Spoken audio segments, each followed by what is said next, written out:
కళ్యాణ లక్ష్మి ఎలా అప్లై చేసుకోవాలి మీకు తెలియడం లేదా? కళ్యాణ లక్ష్మి డబ్బుల కోసం మీరు బ్రోకర్ని సంప్రదిస్తున్నారా? కళ్యాణ లక్ష్మి ఫార్మ్స్ ఏ విధంగా నింపాలి?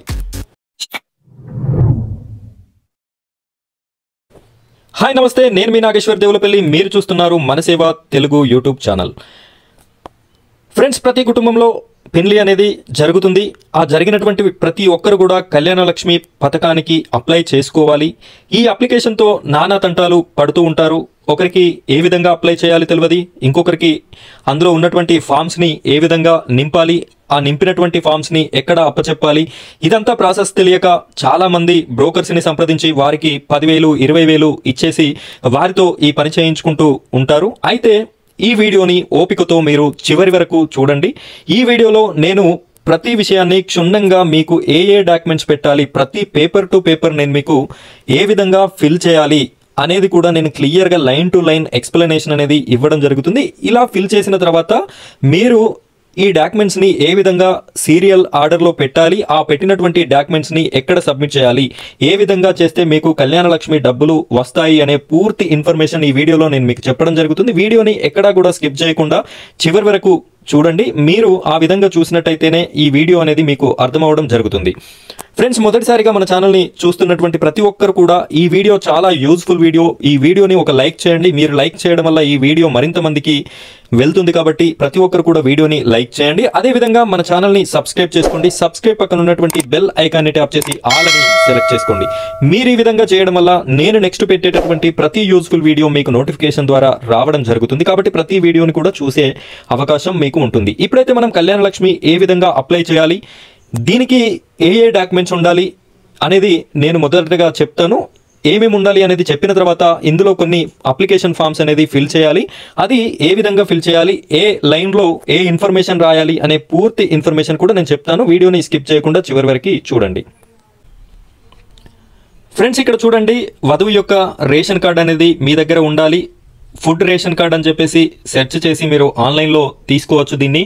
ఈ డీటెయిల్స్ కోసం మీకు ఎవరికైనా వీడియో కావాలంటే కామెంట్ చేయండి, నేను ఆ వీడియో కూడా ఇస్తాను. లేదు అంటే మీరు నెట్ సెంటర్లో అడిగినట్టయితే ఈ కాపీ అనేది మీకు తీసి ఇవ్వడం జరుగుతుంది. నెక్స్ట్ వచ్చేసి పెళ్లి కార్డు. ఈ విధంగా పెళ్లి కార్డు అనేది కూడా మీ దగ్గర ఉండాలి. ఈ పెళ్లి కార్డు వధువు సైడ్ది అయినా పర్లేదు, అలాగే వరుడు సైడ్ది అయినా కూడా పర్లేదు, పెళ్లి కార్డు అనేది ఉండాలి. నెక్స్ట్ వచ్చేసి ఇన్కమ్ సర్టిఫికెట్. ఇది మీ సేవ ద్వారా తీసుకున్నటువంటి ఇన్కమ్ సర్టిఫికెట్ మాత్రమే వ్యాలిడ్ అవుతుంది. ఎంఆర్ఓ గారు ఇస్తారు, మీ సేవ ద్వారా మాత్రమే తీసుకోవాలి. ఇన్కమ్ సర్టిఫికెట్ అమ్మాయికి అబ్బాయికి ఇద్దరికి ఉండాలి. ఇవి రెండు దగ్గర పెట్టుకోండి. నెక్స్ట్ వచ్చేసి రెసిడెన్స్ సర్టిఫికెట్. ఇది కూడా మీ సేవ నుండి తీసుకున్నదే అయి ఉండాలి. ఈ రెసిడెన్స్ సర్టిఫికెట్ కూడా అబ్బాయికి అవసరమే, అమ్మాయికి అవసరమే. నెక్స్ట్ వచ్చేసి 10th మెమో. ఇవి ఇద్దరివి ఉండాలి. 10th మెమో అమ్మాయికి అబ్బాయికి ఇద్దరికి ఉండాలి. ఈ 10th మెమో దేనికోసము అంటే ఏజ్ ప్రూఫ్ కోసం మాత్రమే. ఎవరైనా 10వ తరగతి చదువుకోని వారు ఉన్నట్టయితే మీరు ఏదైనా డేట్ ఆఫ్ బర్త్ ప్రూఫ్గా ఇవ్వచ్చు. అంటే ఎవరైనా తక్కువ చదువుకున్నారనుకోండి, 5th క్లాస్ వరకు 4th క్లాస్ వరకు, వాళ్ళు స్కూల్లో అడిగినట్టయితే మీకు బోనాఫైడ్ సర్టిఫికెట్ అనేది ఇవ్వడం జరుగుతుంది. ఆ సర్టిఫికెట్ని కూడా మీరు ఏజ్ ప్రూఫ్గా పెట్టొచ్చు. లేదు నేను మొత్తానికే చదువుకోలేదు అనేవారు ఎవరైనా ఉన్నట్టయితే పాన్ కార్డుని కూడా మనం ఏజ్ ప్రూఫ్గా పెట్టే అవకాశం ఉంటుంది. ఇక్కడైతే నేను 10th మెమో తీసుకుంటున్నాను. ఇద్దరివి, అబ్బాయిది అమ్మాయిది ఇద్దరు ఏజ్ ప్రూఫ్లు పెట్టాలి కాబట్టి 10th పాస్ అయినటువంటి వారైతే ఇద్దరు కూడా 2 10th మెమోలని యాడ్ చేసుకోండి. అదేవిధంగా పెళ్లి ఫొటోస్ అనేది 2 ఫొటోస్ కావాలి. కళ్యాణ లక్ష్మి అప్లికేషన్ చేయడానికి పెళ్లికి సంబంధించినటువంటి ఫొటోస్ 2 కావాలి. ఈ విధంగా జీలకర్ర బెల్లం పెట్టేటటువంటి ఒక ఫోటో మరియు తాళి కట్టేటప్పుడు ఇంకొక ఫోటో, ఈ 2 ఫొటోస్ మాత్రం ఖచ్చితంగా మనకి ఉండాలి. కాబట్టి ఈ 2 ఫొటోస్ని తీసి దగ్గర పెట్టుకోండి. నెక్స్ట్ వచ్చేసి క్యాస్ట్ సర్టిఫికెట్. ఇది క్యాస్ట్ సర్టిఫికెట్ అనేది మీరు దగ్గర పెట్టుకోండి. ఇది కూడా మీ సేవ ద్వారా తీసుకున్నదే అయి ఉండాలి. నెక్స్ట్ వచ్చేసి హామీ పత్రము. ఇది ఎలా తీసుకోవాలి, ఈ హామీ పత్రాన్ని ఎలా ఫిల్ చేయాలి అనే విషయం నేను చెప్తాను. నెక్స్ట్ వచ్చేసి ఫస్ట్ మ్యారేజ్ సర్టిఫికెట్. ఇది కూడా నేను క్లియర్గా మీకు చెప్తాను ఏ విధంగా ఫిల్ చేయాలి, దీన్ని ఎలా తీసుకోవాలి అనే విషయం చెప్తాను. నెక్స్ట్ వచ్చేసి వాంగ్మూలము. ఇది కూడా నేను మీకు ఎక్స్ప్లెయిన్ చేస్తాను. 3 అయిపోయాయి కదా, ఇదొకటి 4 ఫస్ట్ మ్యారేజ్ సర్టిఫికెట్లు ఇందులో 2 ఉంటాయి. దీని గురించి కూడా నేను మీకు ఎక్స్ప్లెయిన్ చేస్తాను. ఆ తర్వాత మ్యారేజ్ సర్టిఫికెట్. ఇది మీరు గ్రామ పంచాయతీలో తీసుకునే అవకాశం ఉంటుంది. 2 ఫోటోలు మరియు 3 సాక్షులను అదేవిధంగా మీ యొక్క పెళ్లి ఫోటోలని ఒక 2 ఫోటోలని తీసుకొని గ్రామ పంచాయతీకి వెళ్ళినట్టయితే మీ యొక్క గ్రామ సెక్రటరీ గారు ఈ మ్యారేజ్ సర్టిఫికెట్ని ఇవ్వడం జరుగుతుంది. ఈ ప్రాసెస్ అనేది చాలా సింపుల్గా మన విలేజ్లోనే సులభతరంగా చేయడం జరిగింది. కాబట్టి మీరు ఫస్ట్ ఆఫ్ ఆల్ ఈ మ్యారేజ్ సర్టిఫికెట్ని కూడా తీసుకొని కళ్యాణ లక్ష్మి అప్లై చేయడానికి ముందే ఇది తీసుకొని పెట్టుకోండి. ఫ్రెండ్స్, దీనితో పాటు అమ్మాయి యొక్క తల్లి ఆధార్ కార్డు కాపీ, అదేవిధంగా అమ్మాయి తల్లి యొక్క బ్యాంక్ అకౌంట్ జిరాక్స్ పేపర్, అదేవిధంగా అమ్మాయి యొక్క అకౌంట్ మీరు దగ్గర తీసి పెట్టుకోవాల్సి ఉంటుంది. అదేవిధంగా అబ్బాయి మరియు అమ్మాయి యొక్క ఆధార్ కార్డ్స్ని కూడా మీరు జిరాక్స్ కాపీస్ అనేది పెట్టాల్సి ఉంటుంది. ఈ ఇన్ఫర్మేషన్ మనం పెట్టేటటువంటి డాక్యుమెంట్స్ అనేది టోటల్గా ఇవి నేను ఇప్పుడు మీకు ఏవైతే చూపించానో ఈ డాక్యుమెంట్స్ని మాత్రమే మనం పెడతాము. అయితే ఇందులో 4 డాక్యుమెంట్స్ అనేది ఇంపార్టెంట్ డాక్యుమెంట్స్ ఉన్నాయి. ఇవి ఏ విధంగా ఫిల్ చేయాలి, దానిపైన ఎవరి సంతకాలు చేపించాలి అనేది కూడా నేను చెప్తాను. ఇక్కడ వీడియోని స్కిప్ చేయకుండా మీరు పూర్తిగా చూడండి. ఫ్రెండ్స్, ఫస్ట్ ఆఫ్ ఆల్ హామీ పత్రం గురించి మనం మాట్లాడుకుందాం. ఫస్ట్ ఇక్కడ మీకు వచ్చే డౌట్ ఏంటి అంటే ఈ పేపర్ ఎక్కడ దొరుకుతుంది? ఇప్పుడు మీరు ఏదైతే 4 పేపర్స్ అని చెప్తున్నారు కదా, ఈ పేపర్స్ అసలు ఎక్కడ దొరుకుతాయి, మేము వీటిని ఎక్కడ నుండి పొందాలి అనే డౌట్ మీకు వచ్చినట్టయితే మీరు మీ సేవా సెంటర్కి కానీ లేదు అంటే ఏదైనా ఒక నెట్ సెంటర్కి వెళ్ళి కళ్యాణ లక్ష్మి అప్లికేషన్ ఫామ్ అని చెప్పేసి అడగండి. 15 రూపాయలు తీసుకొని ఈ ఫామ్, దీనికి సంబంధించిన ఈ 4 పేపర్స్, దీనితో పాటు ఇంకొక పేపర్ పైన ఉంటుంది, అది నేను చివరిలో చూపిస్తాను. ఈ 5 పేపర్స్ అనేది మీకు 15 రూపాయలు తీసుకొని ఇది ఇవ్వడం జరుగుతుంది. ఇందులో మన పూర్తి ఇన్ఫర్మేషన్ అనేది ఫిల్ చేయాలి. అది ఏ విధంగా చేయాలో నేను చెప్తాను చూడండి. హామీ పత్రం గురించి మనం ఇప్పుడు డిస్కస్ చేద్దాం. ఓకే, ఇక ఈ హామీ పత్రాన్ని మనం ఏ విధంగా ఫిల్ చేయాలి అని చూసినట్టయితే ఇక్కడ తేదీ అని చెప్పేసి ఉంది కదా, ఇక్కడ మీరు ఏ రోజైతే ఈ ఫామ్ని ఫిల్ చేస్తున్నారో ఆ రోజు యొక్క డేట్ వేయండి. ఇక్కడ చీలాసౌ అని చెప్పేసి ఉంది కదా, ఇక్కడ అమ్మాయి యొక్క పేరుని రాయండి. నెక్స్ట్ బ్లాంక్లో చూసినట్టయితే మీ యొక్క ఎవరైతే దీన్ని ఫిల్ చేస్తున్నారో ఆ అమ్మాయి వాళ్ళ యొక్క ఫాదర్ నేమ్ రాయాల్సి ఉంటుంది. నెక్స్ట్ మళ్ళీ ఇక్కడ తండ్రి అని చెప్పేసి మళ్ళీ డాష్ ఉంది. ఇక్కడ మాత్రం అమ్మాయి వాళ్ళ యొక్క తాత పేరు రాయాల్సి ఉంటుంది, అంటే వాళ్ళ ఫాదర్ ఎవరైతే ఉన్నారో వారి యొక్క నాన్నగారి పేరు ఇక్కడ తండ్రి పక్కన రాయాల్సి ఉంటుంది. ఇక్కడ నెక్స్ట్ వచ్చేసి నివాసము, మీ యొక్క విలేజ్ పేరు రాయండి. మండలము, మీ మండలము పేరు. జిల్లా, మీ జిల్లా ఏది అయితే అది రాయండి. ఇక్కడ కులము అని చెప్పేసి ఉంది కదా, మీ యొక్క కులము ఎస్సీ అయితే ఎస్సీ, బీసీ అయితే బీసీ, ఎస్టీ అయితే ఎస్టీ, ఓసీ అయితే ఓసీ మెన్షన్ చేయండి. ఉపకులము, ఉపకులం దగ్గర మీరు ఏం రాయాలంటే మీ యొక్క క్యాస్ట్, మీ పేరు ఉంటుంది కదా, ఇప్పుడు ఫర్ సపోజ్ పద్మశాలి, మాదిగ, నేతకాని, కుమ్మరి, ఈ విధంగా ఉంటుంది కాబట్టి ఆ విధంగా క్లియర్గా రాయండి. ఇక్కడ ముందుకు వెళ్ళినట్టయితే వ్రాయించు ఇచ్చు హామీ పత్రము ఏమనగా నా కూతురు వివాహము చిరంజీవి. ఇక్కడ వరుడు ఎవరైతే ఉంటారో వరుడి యొక్క పేరు రాయాలి. ఇక్కడ మీరు చూస్తున్నారు దేవులపల్లి నాగేశ్వర్ అని చెప్పేసి, వాళ్ళ యొక్క తండ్రి పేరు వాళ్ళ తండ్రి పేరు ఏదైతే అది రాయండి. నెక్స్ట్ నివాసము అబ్బాయి యొక్క ఊరు పేరు, మండలము వాళ్ళ మండల పేరు, జిల్లా వాళ్ళ యొక్క జిల్లా పేరు. ఇక్కడ మళ్ళీ కులం అడుగుతుంది. ఈ కులం దగ్గర అబ్బాయి యొక్క కులాన్ని ఎస్టీ అయితే ఎస్టీ, బీసీ అయితే బీసీ, వేరే ఇంకేదన్నా అయితే అది మెన్షన్ చేయండి. నెక్స్ట్ ఉపకులము అని చెప్పేసి డాష్ ఉంది కదా, ఈ ఉపకులము దగ్గర కూడా మీరు ఏం మెన్షన్ చేయాలంటే మీ యొక్క క్యాస్ట్ పేరుని క్లియర్గా రాయండి. ఇక్కడ తేదీ అని చెప్పేసి ఉంది కదా, మీ పెళ్లి డేట్ని ఇక్కడ మెన్షన్ చేయండి. మీ పెళ్లి డేట్ ఏ రోజున జరిగితే ఆ రోజు అని చెప్పేసి మెన్షన్ చేయండి. ఇక్కడ రోజున డాష్ వద్ద జరుపుటకు నిశ్చయించుతుంది. ఈ 2 డాష్లను వదిలేయండి, అది మీకు అవసరం లేదు. ఇలా చేసిన తర్వాత ఇక్కడ కింద చూడొచ్చు, మీరు సంతకం పెట్టడానికి ఆప్షన్ ఉంది. ఇక్కడ ఎవరి సంతకం పెట్టాలంటే వధువు యొక్క తండ్రి సంతకాన్ని ఇక్కడ పెట్టించండి. ఒకవేళ అనాథ అయినచో, తండ్రి లేకపోతే వారిని ఎవరైతే పెంచి పెద్ద చేశారో వారి సంతకాన్ని పెట్టించవచ్చు. ఇది క్లియర్ కదా, మీకు అర్థమైందని చెప్పేసి నేను అనుకుంటున్నాను. హామీ పత్రము క్లియర్గా ఈ విధంగా రాయాలి. నెక్స్ట్ వచ్చేసి ఫస్ట్ మ్యారేజ్ సర్టిఫికెట్. నెక్స్ట్ ఇక్కడ చూడండి, ఫస్ట్ మ్యారేజ్ సర్టిఫికెట్. ఇక్కడ ఫస్ట్ బ్లాంక్లో మీరు రాయాల్సింది వధువు పేరు మెన్షన్ చేయండి. డాటర్ ఆఫ్ వారి యొక్క నాన్నగారి పేరు మెన్షన్ చేయండి. ఆర్ఓ అని చెప్పేసి ఉంది కదా, ఇక్కడ మీ యొక్క విలేజ్ పేరు. నెక్స్ట్ మండల్, ఏ మండల్ అయితే ఆ మండల్ రాయండి. నెక్స్ట్ డిస్టిక్, ఏ డిస్టిక్ అయితే ఆ డిస్టిక్ ఇవ్వండి. ఇక్కడ క్యాస్ట్ దగ్గర ఎస్టీనా, బీసీనా, ఓసీనా అని చెప్పేసి మెన్షన్ చేయండి. సబ్ క్యాస్ట్ అంటే నేను ఇందాక చెప్పాను కదా, మీరు ఏంటి పద్మశాలినా, కుమ్మరినా, సాకలినా, ఈ విధంగా క్లియర్గా రాయాలి. మ్యారేజ్ విత్ శ్రీ అని చెప్పేసి ఉంది కదా, ఇక్కడ వరుడి పేరు మీరు రాయాలి, సన్ ఆఫ్ వారి యొక్క నాన్నగారి పేరు రాయాలి. నెక్స్ట్ క్యాస్ట్, మీ క్యాస్ట్ ఏంటో అది ఇవ్వండి, సబ్ క్యాస్ట్ ఏంటో కూడా రాయండి. ఇక్కడ మళ్ళీ ఆర్ఓ అని చెప్పేసి ఉంది కదా, ఈ ఆర్ఓ దగ్గర మీరు అబ్బాయి యొక్క నివాసము, వాళ్ళ యొక్క విలేజ్ పేరు, నెక్స్ట్ మండల్, ఏ మండల్ అయితే ఆ మండల్, జిల్లా ఏ జిల్లా అయితే ఆ జిల్లా, మ్యారేజ్ డేట్, మీ మ్యారేజ్ ఏ రోజున అయ్యింది ఆ డేట్ వేయండి. ఇలా వేసిన తర్వాత కింద చూడండి signature of the panchayat secretary or RI. ఇక్కడ విలేజ్ అయినట్టయితే పంచాయతీ సెక్రటరీ ఉంటారు, ప్రతి విలేజ్కి ఒక పంచాయతీ సెక్రటరీ ఉంటారు.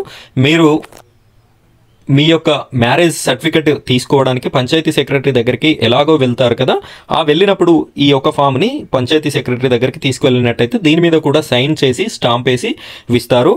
ఒకవేళ మీది విలేజ్ కాకుండా సిటీ అయినట్టయితే మీకు పంచాయతీ సెక్రటరీ లేకపోతే ఆర్ఐ రెవెన్యూ ఇన్స్పెక్టర్ మండల్ ఆఫీస్లో, మండల్ రెవెన్యూ ఆఫీస్లో ఉంటారు, వారి చేత కూడా ఈ సైన్ అనేది పెట్టించవచ్చు. ఇది మీకు అర్థమైంది అని చెప్పేసి నేను అనుకుంటున్నాను. ఫస్ట్ హామీ పత్రము కంప్లీట్ అయిపోయింది. ఇప్పుడు వచ్చేసి ఫస్ట్ మ్యారేజ్ సర్టిఫికెట్, 2 సర్టిఫికెట్స్ అనేది మనం రాయడం కంప్లీట్ అయిపోయింది క్లియర్గా. నెక్స్ట్ వచ్చేసి వాంగ్మూలము. ఇక్కడ చూడండి తేదీ ప్లేస్లో మీరు ఏ తేదీ రోజు అయితే ఇది ఫిల్ చేస్తున్నారో ఆ తేదీ వేయండి. ఇక్కడ ఫస్ట్ డాష్లో స్త్రీ అని చెప్పేసి ఉంది కదా, ఇక్కడ మీరు ఏం చేయాలంటే చాలామంది ఇక్కడ తప్పు చేస్తున్నారు. మేము అనగా ఈ క్రింది సంతకము చేసిన వారము ఇచ్చు వాంగ్మూలము ఏమనగా, వాంగ్మూలము అంటే మీ నాన్నగారు రాసి ఇచ్చేటటువంటి, ఎవరైతే వధువు ఉన్నారో ఆ వధువు యొక్క నాన్నగారు రాసి ఇచ్చేటటువంటి పేపర్ కాబట్టి వారి పేరు ఫస్ట్ ఉంటుంది. శ్రీ అనే దగ్గర వధువు పేరు రాయకూడదు. ఖచ్చితంగా శ్రీ అనే దగ్గర వధువు యొక్క తండ్రి గారి పేరు మాత్రమే ఉండాలి. ఇక్కడ శ్రీ అనే దగ్గర వధువు యొక్క తండ్రి గారు పేరు రాయండి. మళ్ళీ పక్కన తండ్రి అని ఉంది కదా, ఇక్కడ మీరు ఏం చేస్తారంటే వారి యొక్క తండ్రి పేరు, అంటే ఈ వధువు తండ్రి గారి తండ్రి యొక్క పేరుని రాయాలి. నెక్స్ట్ నివాసము మీ విలేజ్ పేరుని రాయండి. మండలము మీ మండలం ఏదైతే అది రాయండి. జిల్లా మీ జిల్లా ఏది అయితే అది రాయండి. నెక్స్ట్ కులము ఎస్సీనా బీసీనా ఇక్కడ మెన్షన్ చేయండి. ఉపకులము అనే దగ్గర క్లియర్గా మీరు రాయండి. యొక్క కూతురు చీలాసౌ, ఇక్కడ వధువు పేరుని రాయాలి.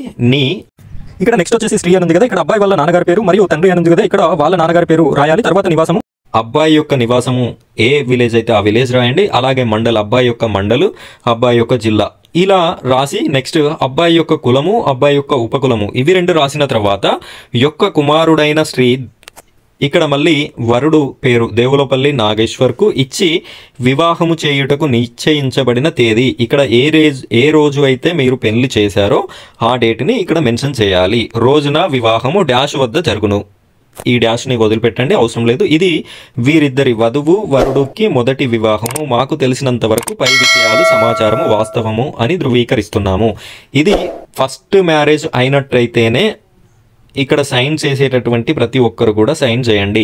ఒకవేళ సెకండ్ మ్యారేజ్ అయినప్పటికీ కూడా మీరు సైన్ చేశారంటే మీరు లీగల్గా చిక్కులు ఎదుర్కోవాల్సి ఉంటుంది. ఇక్కడ వాంగ్మూలము దగ్గర సాక్షులు, ఒక 3 సాక్షులను పెట్టాల్సి ఉంటుంది. సాక్షుల పేరు రాయండి, పక్కన వారి యొక్క సంతకాన్ని తీసుకోండి. ఈ వాంగ్మూలము పైన 2 సంతకాలు ఇంపార్టెంట్. ఒకటి కుల పెద్ద, మీ యొక్క కులానికి సంబంధించి పెద్ద ఎవరైతే ఉంటారో వారి చేత సంతకాన్ని పెట్టియండి. నెక్స్ట్ వచ్చేసి సర్పంచ్ సంతకం లేదా కౌన్సిలర్ సంతకం. విలేజ్ అయినట్టయితే సర్పంచ్ ఉంటారు, సర్పంచ్ దగ్గరికి వెళ్ళి సంతకం తీసుకోండి. సంతకం తీసుకున్న తర్వాత కంపల్సరీ స్టాంప్ వేయించుకోండి. ఒకవేళ మీది విలేజ్ కాకుండా మున్సిపాలిటీ అయినట్టయితే మీ వార్డు కౌన్సిలర్ ఉంటారు కాబట్టి వారి చేత మీరు సైన్ అనేది తీసుకోవచ్చు. ఫ్రెండ్స్, మనం 3వ సర్టిఫికెట్ కూడా కంప్లీట్ చేయడం జరిగింది, వాంగ్మూలము. నెక్స్ట్ వచ్చేసి ఇంకొక ఫస్ట్ మ్యారేజ్ సర్టిఫికెట్ అని చెప్పేసి ఉంటుంది. దీన్ని కూడా ఏ విధంగా ఫిల్ చేయాలో చూద్దాం. ఇక్కడ ఫస్ట్ ఆప్షన్లో వధువు పేరు, సెకండ్ ఆప్షన్ డాటర్ ఆఫ్ వారి యొక్క నాన్నగారి పేరు, ఆర్ఓ అంటే చెప్పాను ఇందాకనే నివాసము విలేజ్ పేరు, మండల్ పేరు, డిస్టిక్ జిల్లా పేరు, క్యాస్ట్ సబ్ క్యాస్ట్ మీకు తెలిసిందే, మ్యారేజ్ విత్ శ్రీ అబ్బాయి యొక్క పేరు, నెక్స్ట్ వచ్చేసి వారి నాన్నగారి పేరు son of, caste sub caste మీకు తెలిసిన విషయమే, ఆర్ఓ అంటే అబ్బాయి యొక్క విలేజ్ పేరు రాయాలి, మండల్ పేరు, డిస్టిక్ మీ జిల్లా పేరు, మ్యారేజ్ డేట్ వచ్చేసి ఇక్కడ మెన్షన్ చేయండి. ఇక కిందికి వెళ్ళినట్టయితే signature of the gazetted officer. ఇక్కడ మీరు చేయించాల్సిన పని ఏంటి అంటే ఈ ఫస్ట్ మ్యారేజ్ సర్టిఫికెట్ మీదనేమో పంచాయతీ సెక్రటరీ సైన్ తీసుకున్నాము. ఇక్కడ వచ్చేసి ఇంకొక ఫస్ట్ మ్యారేజ్ సర్టిఫికెట్ ఉంది కదా, ఈ సర్టిఫికెట్ మీద మీరు గెజిటెడ్ సైన్ అనేది చేయించాలి. గెజిటెడ్ సైన్ ఎవరికి ఉంటుంది? గ్రూప్ 2 ర్యాంక్ అధికారులకు ఉంటుంది. అదేవిధంగా మన దగ్గరలో ఉన్నటువంటి జెడ్పిఎస్ఎస్ స్కూల్స్లలో పీజీహెచ్ఎంలకి గెజిటెడ్ సైన్ అనేది ఉంటుంది. అలాగే కొన్ని గవర్నమెంట్ హాస్పిటల్లో ఉన్నటువంటి డాక్టర్కి కూడా గెజిటెడ్ సైన్ ఉంటుంది, పచ్చ పెన్నుతో పెడతారు కదా అది. సో వారితోని ఈ సైన్ అనేది పెట్టించండి. ఈ సైన్ పెట్టిన తర్వాత మీరు చేయాల్సిన పని ఏంటి? యా ఫ్రెండ్స్, మనం 4 సర్టిఫికెట్స్ని ఏ విధంగా నింపాలి అనేది చూసాము. హామీ పత్రము, వాంగ్మూలము, ఫస్ట్ మ్యారేజ్ సర్టిఫికెట్స్ 2. అలాగే మీకు ఉండాల్సిన ప్రతి డాక్యుమెంట్స్ గురించి నేను చెప్పాను. ఏమేమి ఉండాలి అనేది ఒక్కొక్కటి క్లియర్గా చూపిస్తూ మరీ చెప్పాను. ఇవన్నిటిని పట్టుకొని మీరేం చేస్తారంటే మీ దగ్గరలో ఉన్న నెట్ సెంటర్కి కానీ మీ సేవకి కానీ వెళ్ళండి. లేదు మాకు అప్లై చేసుకునేంత ఓపిక ఉంది, ఫోన్లోనే కావాలి అంటే నాకు కామెంట్ చేయండి. మీరు మీ దగ్గర ఉన్నటువంటి ఫోన్లో కూడా ఏ విధంగా అప్లై చేసుకోవాలి అని చెప్పేసి నేను మీకు వీడియో అనేది చేసి పెట్టడం జరుగుతుంది. ఇలా ఆన్లైన్ సెంటర్కి వెళ్ళిన తర్వాత మీరు కళ్యాణ లక్ష్మి అప్లికేషన్ చేయాలి అని చెప్పేసి మీకు నేను ఏ డాక్యుమెంట్స్ అయితే చెప్పానో ఆ ప్రతి డాక్యుమెంట్ కూడా వాళ్ళ ముందు పెట్టండి. మీరు ఆ విధంగా పెట్టినట్టయితే వారు 10-15 నిమిషాలలో మీ కళ్యాణ లక్ష్మి అనేది అప్లై చేసి, ఇక్కడ నేను చూపిస్తున్నాను చూడండి, ఈ విధంగా ఒక ఫామ్ అనేది 2 పేజీలతో కూడిన ఒక ఫామ్ అనేది ఇస్తారు. ఈ ఫామ్లో టోటల్ డీటెయిల్స్ అనేది ఆన్లైన్ ఎంట్రీ చేసినటువంటి టోటల్ డీటెయిల్స్ అనేది ఇందులో ఉండడం జరుగుతుంది.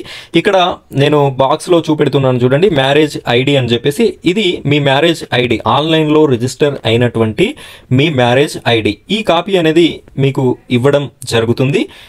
ఈ మ్యారేజ్ ఐడి ద్వారా మీరు ఏం చేయొచ్చు అంటే, ఈ కళ్యాణ లక్ష్మి మనం ఆన్లైన్లో అప్లై చేశాము, అయితే ఇది ఎక్కడ ఉంది, అసలు ప్రాసెస్ స్టార్ట్ అయిందా లేదా, స్టార్ట్ అయితే ఎక్కడి వరకు కంప్లీట్ అయింది, మనకు డబ్బులు ఎప్పుడు వచ్చే అవకాశం ఉంది అనే పూర్తి విషయాన్ని కూడా ఈ మ్యారేజ్ ఐడిని ఉపయోగించి మీరు స్టేటస్ అనేది చూసుకోవచ్చు. స్టేటస్కి సంబంధించినటువంటి వీడియో కావాలంటే నాకు కామెంట్ చేయండి, నేను మీకు వీడియో లింక్ అనేది పెట్టడం జరుగుతుంది. ఇక ఈ విధంగా ఇచ్చినటువంటి సర్టిఫికెట్ని మీరు ప్రతిదీ మీ దగ్గర ఉన్నటువంటి ప్రతి డాక్యుమెంట్ని, నేను ఏ డాక్యుమెంట్స్ అయితే చెప్పానో ప్రతి డాక్యుమెంట్ని కూడా మీరు అదే నెట్ షాప్లో ప్రతిదీ కూడా 2 జిరాక్స్ సెట్లు అనేది తీసుకోండి. 2 జిరాక్స్ సెట్లు తీసుకున్న తర్వాత నేను ఇప్పుడు మీకు ప్రాసెస్ చెప్తాను, ఏ విధంగా వీటిని ఫైల్ చేయాలి అనేది నేను చెప్తాను. చెప్పినట్టుగానే మీరు ఈ విధంగా ఫైల్ చేయండి. ఫైల్ చేసిన తర్వాత అది ఎక్కడ సబ్మిట్ చేయాలో కూడా చెప్తాను.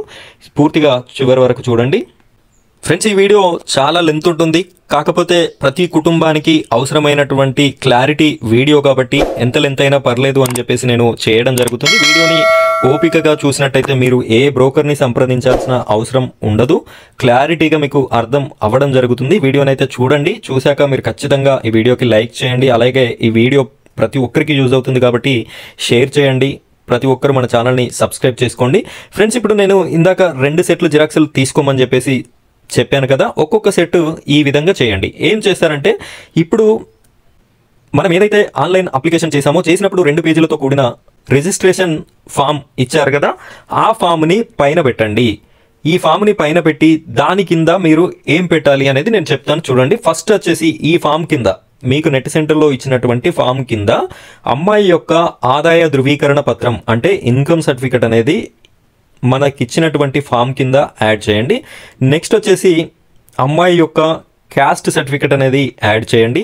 ఆ తర్వాత అమ్మాయి యొక్క 10వ తరగతి లేదా ఏదేని పుట్టిన తేదీ ధృవీకరణ పత్రము, మీరు 10వ తరగతి చదువుకున్నట్టయితే 10వ తరగతి మెమో, లేదు అంటే బోనోఫైడ్ యాడ్ చేసినా సరిపోతుంది. నెక్స్ట్ వచ్చేసి అమ్మాయి యొక్క ఆధార్ కార్డ్. ఇక్కడ అన్ని జిరాక్స్ కాపీలే, మీరు ఏది కూడా ఒరిజినల్ ఇవ్వాల్సిన అవసరం లేదు. అమ్మాయి యొక్క Aadhaar card xerox copy. Next వచ్చేసి వధువు బ్యాంక్ అకౌంట్. ఇక్కడ అమ్మాయి యొక్క బ్యాంక్ అకౌంట్ అనేది జిరాక్స్ కాపీ యాడ్ చేయాలి. వధువు తల్లి యొక్క Aadhaar card xerox copy. Next వచ్చేసి వధువు తల్లి bank account xerox copy.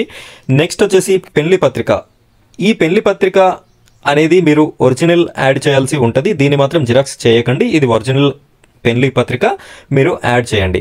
Next మనం ఏదైతే రింపామో 4 పేపర్స్ని మీరు ఏ విధంగా రింపాలి, ఎవరెవరితో సైన్ చేపియాలి అని చెప్పేసి చెప్పాము కదా, అందులో ఉన్నటువంటి హామీ పత్రము 9వ ఆప్షన్ చూడండి. హామీ పత్రము వధువు తండ్రి లేదా సంరక్షకులు రాసిచ్చిన పత్రము, ఇది యాడ్ చేయండి. ఒకదాని కింద ఒకటి పెట్టేసుకుంటూ వెళ్ళండి, నేను ఆర్డర్ ప్రకారం చెప్తున్నాను. నెక్స్ట్ వచ్చేసి 10వది వాంగ్మూలము. 11వది ఫస్ట్ మ్యారేజ్ సర్టిఫికెట్ తహసీల్దార్ గారు జారీ చేసిన ధృవీకరణ పత్రము. ఇది తహసీల్దార్ జారీ చేసిన ధృవీకరణ పత్రం అంటే మీరు గెజిటెడ్ ఆఫీసర్తో సైన్ చేశారు కదా, అది పెట్టండి. 12వ option first marriage certificate VRO garu జారీ చేసిన ధృవీకరణ పత్రము అంటే ఈ 12వ ఆప్షన్లో మనం విలేజ్ సెక్రటరీతోని ఫస్ట్ మ్యారేజ్ సర్టిఫికేట్ మీద సైన్ చేయించాం కదా, అది పెట్టండి. నెక్స్ట్ వచ్చేసి 2 పెళ్లి ఫోటోలు, నేను మీకు చెప్పాను పెళ్లి ఫోటోలు ఎలా ఉండాలి అని చెప్పేసి, అవి పెట్టండి. నెక్స్ట్ వచ్చేసి వరుడి ఆధార్ కార్డు జిరాక్స్ కాపీ, వరుడి ఆధార్ కార్డు జిరాక్స్ కాపీ పెట్టండి. నెక్స్ట్ వచ్చేసి వరుడి 10వ తరగతి సర్టిఫికెట్ లేదా పుట్టిన తేదీ ధృవీకరణ పత్రము, ఇది పెట్టేసేయండి. నెక్స్ట్ వచ్చేసి వరుడి ఆదాయ కుల ధృవీకరణ పత్రము మీ సేవ ద్వారా తీసుకున్నవి, వరుడికి సంబంధించినటువంటి ఆదాయ పత్రము మరియు కుల ధృవీకరణ పత్రము మీ సేవ ద్వారా తీసుకున్నది. వీటితో పాటు ఒకటి ఎక్స్ట్రా యాడ్ చేయాల్సింది ఏంటి అంటే అమ్మాయి యొక్క రేషన్ కార్డును కూడా 17వ ఆప్షన్ కింద మీరు యాడ్ చేయండి. ఈ విధంగా ప్రతిదీ ఒకదాని వెనుక ఒకటి జత చేసిన తర్వాత ఈ జత చేసిన దాన్ని మీకు ఫైల్ థ్రెడ్ అనేది ఒకటి ఉంటుంది, చిన్నగా దారం ఉంటుంది కదా, మనం గవర్నమెంట్ ఆఫీసులలో చూస్తాము ఫైల్స్ చేయడానికి. అంటే ఈ 17 డాక్యుమెంట్స్ని మనం పిన్ చేయలేం కాబట్టి ఈ డాక్యుమెంట్స్ అన్నింటికి లెఫ్ట్ సైడ్ కార్నర్లో చిన్నగా రంధ్రం చేసి ఈ ఫైల్ థ్రెడ్ని ఒకటి తీసుకోండి, దాన్ని తీసుకొని ఇట్లా కట్టేసేయండి. కట్టేసి ఇప్పుడు మీకు 2 సెట్లు చేయమని చెప్పేసి నేను చెప్పాను. ఈ 2 సెట్లలో ఒక సెట్ని మీరు మీ దగ్గర భద్రపరచుకోండి, జాగ్రత్తగా మీ దగ్గర ఉంచేసుకోండి. ఇక్కడ ఇంకొక సెట్ వచ్చేసి మీరు ఎక్కడ ఇవ్వాలి అంటే ఈ సెట్లో మనం ఏవైతే 4 సర్టిఫికెట్స్ రింపాలి అని చెప్పేసి చెప్పామో ఆ 4 సర్టిఫికెట్స్ ఈ సెట్లో ఒరిజినల్ ఉండాలి. వాటిని జిరాక్స్ చేసి ఇవ్వకండి. ఏంటి వాంగ్మూలము, దానితో పాటు హామీ పత్రము, 2 ఫస్ట్ మ్యారేజ్ సర్టిఫికెట్లు ఉన్నటువంటి సెట్ని, ఈ ఒరిజినల్ సెట్ని మీరు మీ మండల్ ఏ మండల్ అయితే ఆ మండల్ ఎంఆర్ఓ ఆఫీస్లో సబ్మిట్ చేయాలి. మీది ఏ మండల్, మీ పెళ్లి జరిగిన ప్లేస్తోని సంబంధం లేదు. అమ్మాయి యొక్క మండల్ ఏ మండల్ అయితే ఆ మండల్కి వెళ్ళేసి కళ్యాణలక్ష్మి అప్లికేషన్ ఫైల్ అని చెప్పేసి మీరు ఎంఆర్ఓ ఆఫీస్లో ఉన్నటువంటి వాళ్ళకి సబ్మిట్ చేసి రండి. ఫ్రెండ్స్, ఇది మీరు పూర్తిగా కళ్యాణలక్ష్మి 0 నుండి స్టార్ట్ చేస్తే 100 వరకు ఏ ప్రాసెస్ అయితే ఉంటుందో నేను ప్రతి ప్రాసెస్ని నేను మీకు క్షుణ్ణంగా ఎక్స్ప్లెయిన్ చేయడం జరిగింది. ఇంతకు మించి ఇందులో మీరు చేయాల్సిన పని ఏదీ లేదు. మీరు అక్కడ ఇచ్చి వచ్చిన తర్వాత నేను ఏదైతే మ్యారేజ్ ఐడి ఉంది అని చెప్పాను కదా, బాక్స్లో చూపించాను, దాని ద్వారా మీరు స్టేటస్ కూడా చెక్ చేసుకోవచ్చు. మన కళ్యాణలక్ష్మి ప్రాసెస్ ఎంతవరకు వచ్చింది, డబ్బులు ఎప్పుడు పడతాయి అనేది కూడా మనకు క్లారిటీగా తెలుస్తుంది. అది ఏ విధంగా చేసుకోవాలి అనేది కూడా నేను మీకు కావాలంటే చెప్తాను, కామెంట్ చేయండి. ఇది ఫ్రెండ్స్ పూర్తిగా మీరు ఏ విధంగా అప్లై చేసుకోవాలి అని చెప్పేసిన వీడియో. మీరు ఏ బ్రోకర్కి డబ్బులు ఇవ్వకండి, అనవసరంగా డబ్బులు వేస్ట్ చేయకండి. మీకు ఏదైనా డౌట్ ఉంటే కామెంట్ చేయండి, నేను ఇంకా మీకు రిప్లై అనేది కూడా ఇవ్వడం జరుగుతుంది. ప్రతి మెసేజ్కి నేను రిప్లై ఇస్తాను. ఈ విధంగా మీరు ఈ వీడియోని చూడండి. మీకు కన్ఫ్యూజన్గా ఉన్నట్టయితే ఒక ఫోన్లో చూస్తూ ఇంకొక సైడు మీరు ఈ వర్క్ అనేది డాక్యుమెంట్స్ ఫిల్ చేయడం అనేది క్లియర్గా చేసుకోండి. ఈ విధంగా చేసుకుంటే మనకి రావాల్సినటువంటి కళ్యాణలక్ష్మి డబ్బులు 1,116 రూపాయలు ప్లస్ 10 గ్రాముల బంగారం అనేది మనకు ఈజీగా రావడం జరుగుతుంది. ఫ్రెండ్స్, ఈ వీడియో చాలా కష్టపడి ఇంత లాంగ్ వీడియో అనేది చేశాను కాబట్టి ప్రతి ఒక్కరు కూడా ఈ వీడియోని లైక్ చేయండి. లైక్ చేయడంతో పాటు మన ఛానల్ని సబ్స్క్రైబ్ చేసుకోండి. సబ్స్క్రైబ్ చేసి పక్కన ఉన్నటువంటి బెల్ ఐకాన్ని ట్యాప్ చేసి ఆల్ అని సెలెక్ట్ చేసుకోండి. మీరు ఇలా చేయడం వల్ల నేను ఇదే విధంగా మంచి వీడియోస్ చేస్తూ ఉంటాను కాబట్టి ప్రతి వీడియో కూడా మీకు నోటిఫికేషన్ అనేది రావడం జరుగుతుంది. తద్వారా మన వీడియోస్ని చూసే అవకాశం ఉంటుంది కాబట్టి ప్రతి ఒక్కరు కూడా లైక్ చేసి సబ్స్క్రైబ్ చేసుకోండి. Thank you friends, thank you very much.